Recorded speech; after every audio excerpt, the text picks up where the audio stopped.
Oh, hello guys, welcome back. What a weird dream. I went back up to bed to catch up on some sleep, so happy Sunday.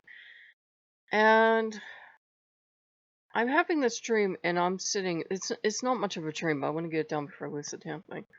I'm sitting on a redwood table and a bunch of people are with me, I think men and women, and I think there's a limo behind us, and there's this sense that they're extremely wealthy, extremely powerful. Yes, baby, shut up. Anyhow, we're going to some kind of costume party suddenly. And I'm like sitting on the top of this bench somehow, but this guy's sitting behind me. And I go get a costume. I don't know if I'm digging in the limo or I go into a basement thing somewhere. But there's parts to this costume and there's a mask and a hat and it's gonna be something scary. It's scary. I think like a scarecrow is what I'm gonna dress as.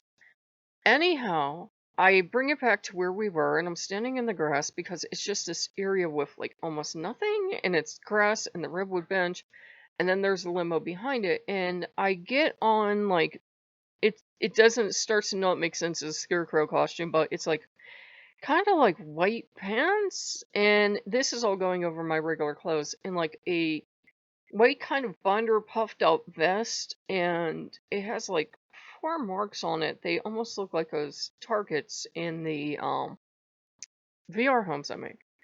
But all of a sudden I can't find the hat and the mask. It's like I lost them, and I look in the limo and everything, and I sit down on the bench and I say, "Oh, I wanted to go to this, this costume party so bad and everything, but I've lost the mask. I've lost the hat." And the guy behind me, and I'm getting a sense it says Modius, leans forward and he's purring something about, well, you could make the costume sexy, which sounds like an Asmodeus um, suggestion. And he's giving me this mental image of these beautiful, hyper expensive earrings. And, I'm going to wear those. And I said, well, I could, and I'm giggling, but I said, I need to look. So I walk across this grassy field, and all of a sudden, there's something that's both two of those tables. You wouldn't know what kind of tables they are, but they're the like basic kind of like drafting table we have infinite numbers of.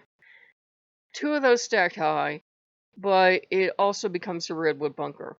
And there's this gentleman in it, this black gentleman that I've seen before 100 times before. I couldn't tell you who it was. It was no Lola I recognized. And he looks up at me. And I excused myself. I said, I thought of the bunker and I hadn't seen this bunker until I got there. I said, maybe my mask and my hat are here. And he asked me what I was talking about. He's kind of like laying there lounging and he's looking at me. And he's also very sharply dressed. And you get an idea that he's even wealthier than the people I was with. And I said, "Well, it's you're gonna think it's silly, it's funny, but it's like a mask and a hat. We're going to a costume party and gonna go as a scarecrow." And he looked at me and he said, "Well, can you find it?" I said, "No." And he said, "Well, what did they suggest?" And he said, "Well, of course he suggested I make it sexy." And he looked at me and he had infinite pity on his face and he goes, "Well, you put up with so much pain." And he said, "I'm going to give you a commission." He goes, "No, it's just for you. It's money. Take it." And first it was wrapped in a snakeskin, and then it was wrapped in like an envelope. But he said, "You can count it if you like. Move that back and forth to see it's more than one bill." He said, "It's $200, $400, something like that." He wasn't very precise, but he says, "This will be, first he said it's going to be a commission, and then he said, I'm just giving this to you. You don't deserve to live like that." And he said, "Put it in your pocket so they don't see it." So I put it in my pocket.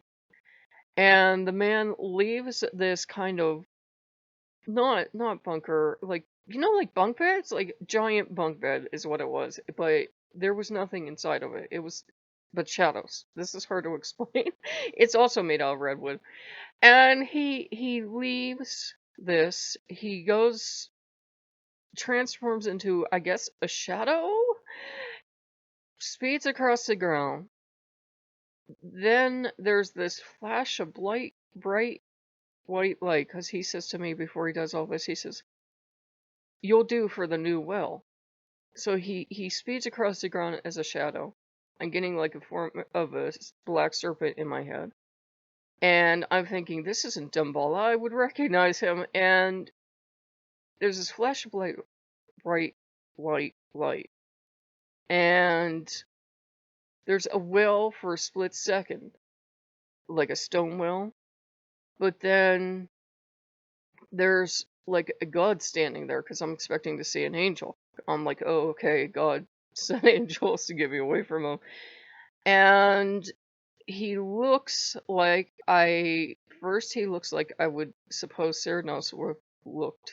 And I'm sorry, I'm stuttering, I'm tired.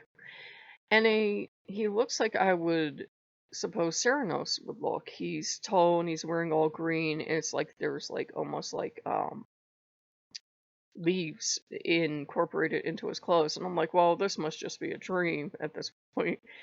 I've never worked with Ceranos, he's never reached out to me. And he was looking at me and had these pure white eyes. And he looked like a piece of art I'd seen once at Cyrano. So I'm like, this must just be a dream at this point, because I've never seen a god appear exactly as their art. And he had horns. And then that form disappeared, and there was a deer-headed man looking at me. And he went all into shadow. And I'm like, now at this point, I'm thoroughly confused. And I wake up, and I'm thinking, well, wasn't Fur? And Asmodeus, of course, is right there, and he goes, well, what happened in your dream? And I told him, and he didn't seem offended, and he didn't seem to think anybody was trying to poach his territory. He says, well, you're going to have to do research, my dear. I said, yeah, well, what part matters? The money part? The ball part?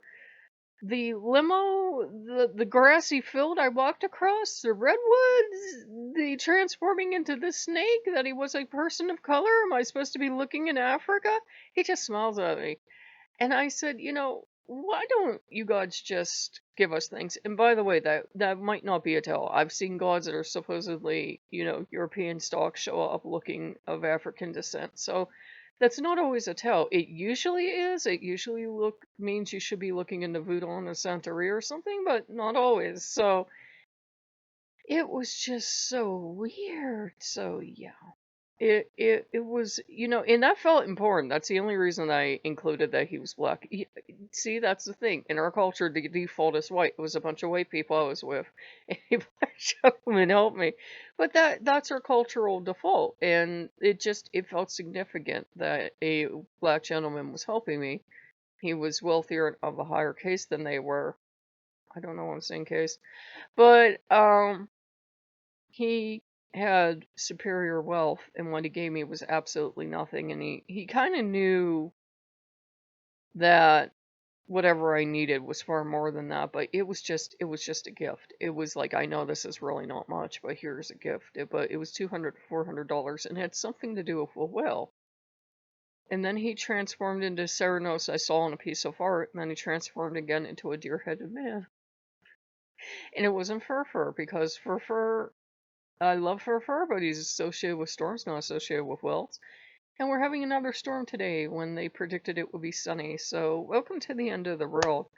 I am sorry that I was slurring and stuttering. You guys know I've had like 1 or 2 strokes. I'm not always my best in the morning, but I wanted to get that down, and I was trying to be really delicate. Anything makes sense in your dreams, but then in 2020, when you have to put it on camera, you're like, how do I put all this together and make it make sense and not offend people? I'm going to offend somebody. I can just feel it in my bones. But you guys know I don't mean any offense. But I recognized him, and it wasn't any of the voodoo and law. And I'm like, I've never known, I've had African American friends, but, you have colleagues in that, but I'm like, this is nobody I've ever known. But I recognized him. Damn it, you know how dreams work. So I'm like, this is unusual, because I've seen somebody look like this before, not in real life. It's one of the gods. It's one of the gods. Please don't be the old man. Please don't be the old man, because he dug a well. Please don't be the old man. Please don't be the old man. Oh no. Oh no. Dug a well. Redwoods? Oh my god, please don't be the old man. Please don't be the old man. Just turned into a prayer session. See? Welcome to church. Oh my god, I'm trying to think this out, guys. He dug a well. He transformed into a snake. Oh shit. He transformed into a snake? God damn it. Odin's appeared for whatever reason as an African American gentleman to me before, and I'm pretty almost 100% sure it was this form. So he told me I was putting up with a lot of pain. We just had a god damn it, Odin. We just had a kumbaya session last night of, you know, all the gods would get along, and the only agreement Odin wanted was that I invited all the gods. It was Odin, wasn't it? Because he transformed into a snake. He came out of the darkness. He transformed into a snake. There was a flash of light. Then Ceranos, that I've only seen in art, was appearing before me. Ceranos is the one god I've never met. And he's holding a staff, and then he transforms, and he's made out of shadow, and he has a deer's head. And there's a well involved. I'm sure there are wells in other mythologies because they're a thing humans needed, but please don't be Odin. Anyhow, that is a dream. I'm sorry, guys, that was weird. And yes, I've had Odin appear as a person of, you know, like I said, African lineage at least once that I remember. Probably more than once. God damn it. This guy's always appeared in my dreams. Now that I'm thinking of it, it's like I'm downloading information. This guy's always appeared in my dreams, and he's always looked the same. I always thought it was Ogu, but what the hell would Ogu have to do with whales? Who the hell rules over whales? Though Ogu is the Black Mamba. I need to research this because Ogu is the Black Mamba. There's parts I have a book that's just Ogu. And in parts of Africa he's known as a Black Mamba. But it's a tiny snake. It's actually not black, but this was black. What the hell does Ogu have to do with whales? He rules all work, but whales? He paid me a commission wrapped in snakeskin, but wrapped in bank paper. Damn it. Could have been an Ogu. Damn it. It wasn't Papa Dambala, but I don't know. I don't know. You're gonna unsub. I'm sorry, but this is bothering the hell out of me. It felt really significant. I wanted it down on video. If you guys want to delete the channel, I don't care. So, if you like what you see, like, comment, and subscribe, and I will see you later. Bye-bye.